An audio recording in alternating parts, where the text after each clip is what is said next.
অত্যন্ত নিম্নরুচির কথাবার্তা, নিম্নরুচির কথাবার্তা। উনি রাজনীতির বাইরে, নিজের স্বার্থের বাইরে কখনো বেরোতে পারলেন না। দুর্ভাগ্যজনক, ইনাকেই আমরা 11 সালে মুখ্যমন্ত্রীর চেয়ারে বসিয়েছিলাম।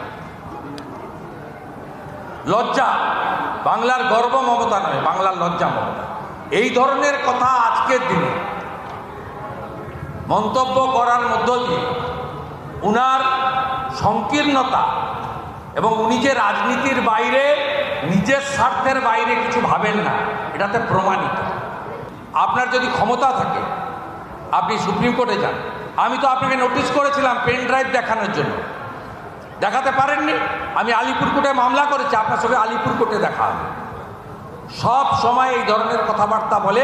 উনি সকাল থেকে রাত্রি মোদিজির আতঙ্ক, বিজেপির আতঙ্ক, ক্ষমতা চলে যাওয়ার আতঙ্কে ভুগছেন বলে উনি যেখানে যা পারছেন বলছেন।